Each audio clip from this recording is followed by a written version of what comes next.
വിശുദ്ധ റമദാൻ മാസം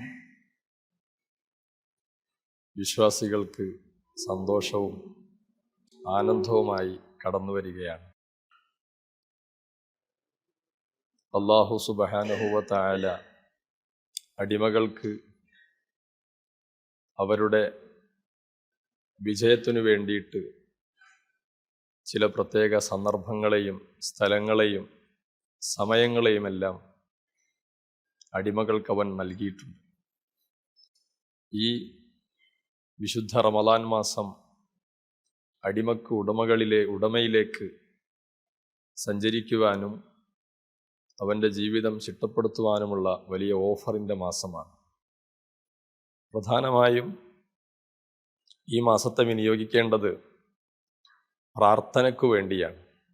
പ്രാർത്ഥനയാണ് ആരാധനയുടെ മർമ്മമായ വിഷയം.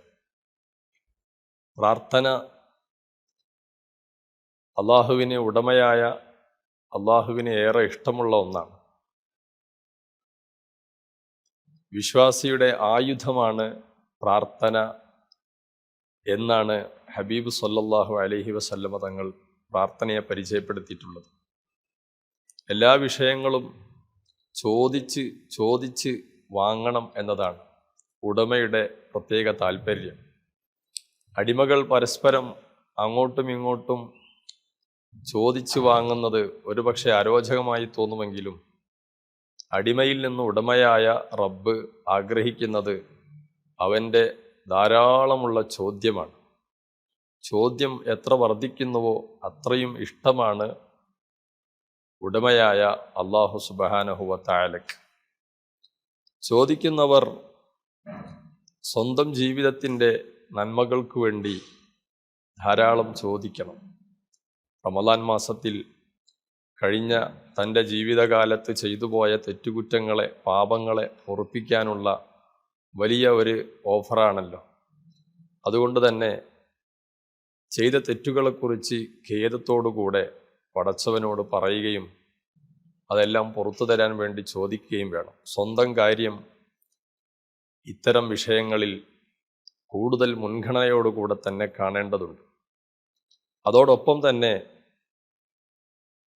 ചോദിച്ച് വാങ്ങുന്നിടത്ത് അപരൻ്റെ നന്മയ്ക്കു വേണ്ടിയും സമയം ചെലവഴിക്കാൻ വിശ്വാസി സമയം കണ്ടെത്തണം.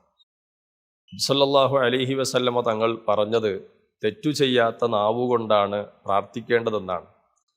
ആ സമയത്ത് സ്വഹാബത്ത് ചോദിച്ചത്, അല്ലയോ നബിയെ, എങ്ങനെയാണ് തെറ്റു ചെയ്യാത്ത നാവുകൊണ്ട് പ്രാർത്ഥിക്കുക? ഞങ്ങളെല്ലാം സാധാരണക്കാരിൽ സാധാരണക്കാരായവരല്ലേ? ഞങ്ങൾക്ക് പലപ്പോഴായി നാവുകൊണ്ട് തെറ്റ് പറയേണ്ടി വന്ന, പലപ്പോഴായി അനിഷ്ടകരമായ സംഭവങ്ങൾ പറയേണ്ടി വന്നവരാണ്. അപ്പോൾ നബി സല്ലല്ലാഹു അലൈഹി വസല്ലമ തങ്ങൾ പറഞ്ഞ മറുപടി, നിന്റെ നാവുകൊണ്ട് മറ്റുള്ളവർക്ക് വേണ്ടി നീ പ്രാർത്ഥിക്കുക എന്നാണ്. നിന്റെ നാവുകൊണ്ട് അവർ പാപം ചെയ്തിട്ടില്ല, അവരുടെ നാവുകൊണ്ട് നീയും പാപം ചെയ്തിട്ടില്ല. അതുകൊണ്ട് തന്നെ നീ മറ്റുള്ളവർക്ക് വേണ്ടി പ്രാർത്ഥിക്കുകയും അവർ നിനക്ക് വേണ്ടി പ്രാർത്ഥിക്കുകയും ചെയ്താൽ അതാണ് തെറ്റു ചെയ്യാത്ത നാവുകൊണ്ടുള്ള പ്രാർത്ഥന എന്ന് ഹബീബായ മുഹമ്മദുർ റസൂലുള്ളാഹി സ്വല്ലല്ലാഹു അലൈഹി വസല്ലമ തങ്ങൾ നമ്മെ പഠിപ്പിച്ചിട്ടുണ്ട്. അതുകൊണ്ട് ധാരാളമായി ചോദിക്കാൻ ഈ സമയത്തെ നാം വിനിയോഗിക്കണം. അള്ളാഹുവിന് അത് ഏറെ ഇഷ്ടകരമായ കാര്യവുമാണ്. ചോദിക്കുക എന്നതാണ് ഏറ്റവും നല്ല അടിമയുടെ പ്രധാനപ്പെട്ട വിശേഷണമായി അല്ലാഹു സുബ്ഹാനഹു വ തആല പഠിപ്പിച്ചിട്ടുള്ളത്.